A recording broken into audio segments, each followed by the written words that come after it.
નમસ્કાર દોસ્તો, આજે ખાસ વાતચીત અખંડ સ્વામી આપણી સાથે જોડાયા છે અને આ ખાસ મહિપતસિંહ ફાઉન્ડેશનની મુલાકાત આવ્યા છે અને વાતચીતની અંદર નીકળ્યું કે મનુષ્ય આ ધરતી પર આવે છે, ભગવાન બહુ ઈચ્છાઓથી બહુ વિચારીને દરેક મનુષ્યને મોકલતો હોય છે, પણ મનુષ્યનું સાચું કર્મ શું એ વિશે મારી ઈચ્છા દિલથી હતી કે ગુરુજી આ વિશે અખંડ સ્વામીજી કંઈક આ બાબતમાં બોલે.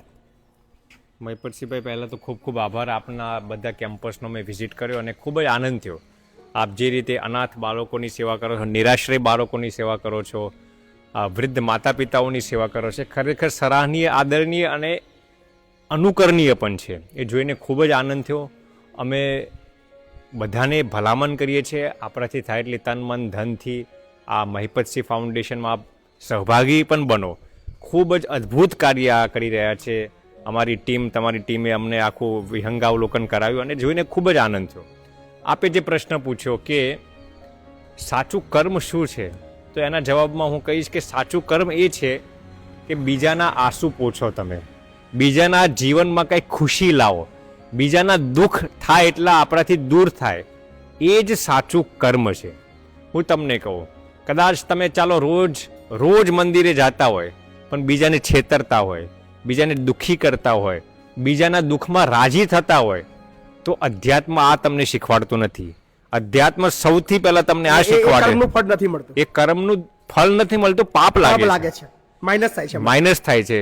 એટલે સૌથી અગત્યનું આપણા વેદો, ઉપનિષદ, આપણો સનાતન ધર્મ એ શીખવાડે છે કે થાય એટલી બીજાની સહાયતા કરો, બીજાના દુઃખ દૂર કરો. થાય એટલી, હું નથી કહેતો કે તમારાથી બધું આપી દો, આપણી શક્તિ પ્રમાણે.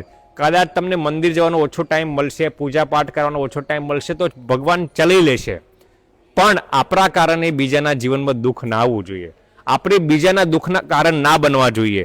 આજે તમે જે કરો છો, માતા પિતાઓના આછું લૂછો છો, બીજાની સહાયતા કરવાની, એવું જરૂરી નથી કે તમે એક જગ્યાએ બેસીને જ આ સેવા કરી શકો. તમે બીજી જગ્યાએ, દેશમાં રહેતા હોય, વિદેશમાં રહેતા હોય, શહેરમાં રહેતા હોય, ગામમાં રહેતા હોય, પોતાથી જે શક્તિ થતી હોય, તન મન અથવા તો ધનથી તમે કોઈ પણની સેવા કરો, એ જ સાચું કર્મ છે અને એ જ સાચા કર્મના પુણ્યના રૂપે ભગવાન આપણને દર્શન પણ આપે છે.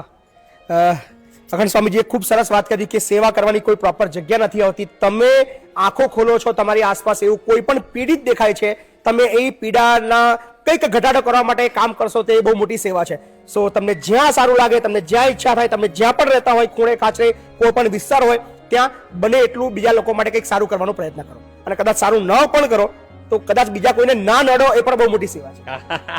સો થેન્ક યુ સ્વામીજી, આપ અમારા